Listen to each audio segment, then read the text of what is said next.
What's up guys, back with another Twinmotion tutorial. I'm going to show you how I created this rendering using Twinmotion. Let's get right into the video.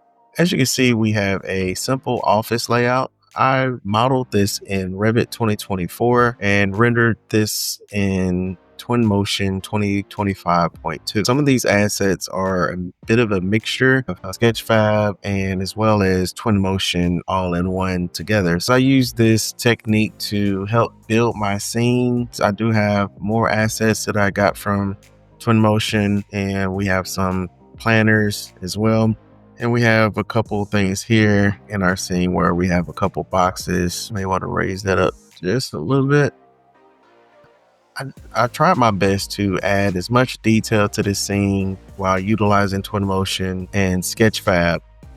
And I want to say I got actually a pretty good results out of this isometric rendering, and I think it came out pretty good. So let me know what you think. Don't forget to hit that like button, hit the subscribe bell, and let's get right to it. First thing you want to do is create your image, and I've already created my image. I already lined it up, and I'm going to show you how I did that. So we'll back up just a little bit. If you go to the eye icon and go to this house here that's in perspective, it opens up more options for us to have different viewpoints. So if we click back here, it's going to take us back to our viewpoint version where we have more control. If we go back to our eye icon and go to the house and we click right back on this option here, it takes us back to the viewpoint that I had there. If you push Control and Shift and try to move it around, you won't be able to move it. It locks this image in place, which is what we want. So this is exactly the direction that I'm looking for. And I'm going to keep it here, and we're going to make some adjustments. So in our environment, we have HDRI and we have HDRI environment sky dome. So I want to change the HDRI. So we're going to go to the three dots here. We can go to library, and Twinmotion gives us different options here. We can go to the morning and afternoon, low sun, and we also have noon. My user library and go to my local HDRI. So you can actually also download some custom HDRIs with higher resolutions. So I believe I chose this one, which I believe is a 12K. We could just click that and drag and drop onto our scene. Now that we have that, we're going to make some adjustments to our intensity. We have it at 1.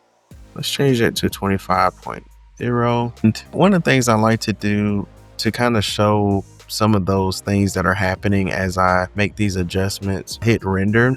And we're going to go ahead and activate our path tracer here. So that kind of gives you an idea of what it looks like. Our path tracer is set to low quality. We hit details. You can see that our samples per pixel is very low and our max bounces as well. So we have everything else check mark, and we'll come back to that. So we'll make some more adjustments, guys. Stick around. Let's go back to our environment. We have our HDRI, which is 12K here. We're going to crank up our intensity to 25. I want to change my rotation to 200. In our directional light area, we want to keep matched HDRI. There, you can make some adjustments only in the reflection decisions and have more options available to us to make adjustments to our scene. So we're going to keep it on match HDRI. We're not going to get full down into the weeds of all that. We go to camera. We're going to leave auto exposure check. Here in our exposure, we're going to make some adjustments there. We're bring that down to 0.80. White balance, let's change that to 4700. Depending on the scene itself, I like to move towards a little bit of a cooler, and this to me looks really good. We're going to stick with that. Intent, we're not going to make any adjustments there. Click our logo exposure, let's enable that, and we're going to look at our highlights. Let's also increase our shadows. Let's just go ahead and max them out in our areas where our HDRI is bringing in that light into our scene. The shadows are looking pretty good. We wanted to darken those shadows so you can see a little bit of in and out when I'm making those adjustments, how you can see the shadows. So let's change our vignetting here before we go to focal length. So in our vignetting, I want to make some adjustments there. And instead of 50%, let's do 45%. Now that we have that, we don't need to check mark parallelism. It actually grays it out where we cannot check it. because we don't need it. We're not trying to be parallel to the surface anymore. When you create these isometric, you'll notice these are some of the things that we don't have available to us. We still can change the depth of field and make some adjustments there. Utilize this for this tutorial. Let's go to composition and hit grid. So you see in our grid here, we can make adjustments to our columns. We're going to make that one 6.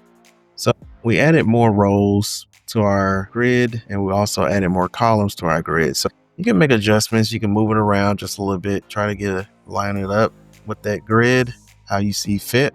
And if you want to save it, we can just refresh the update. We refresh that looks pretty good. Now that we're in the rendering tab, we have our quality right now set to low. We set it up to medium or high. This looks like a pretty good image to me already. We're gonna go any further and just start trying to push a little bit and see what more adjustments can we make to have a very nice detailed rendering, utilizing what we know to actually enhance our rendering. So let's go ahead and increase our samples per pixel, make it 2048, and our max bounce, let's keep it at 15. We're gonna leave our emissive materials checked. Let's check our denoiser. For our fireflies, let's go down to about 8.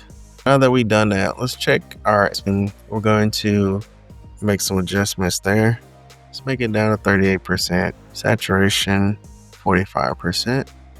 Some of the new things that Twinmotion has added. Clarity is pretty cool. It sharpens the detail of our image. You also have sharpness here.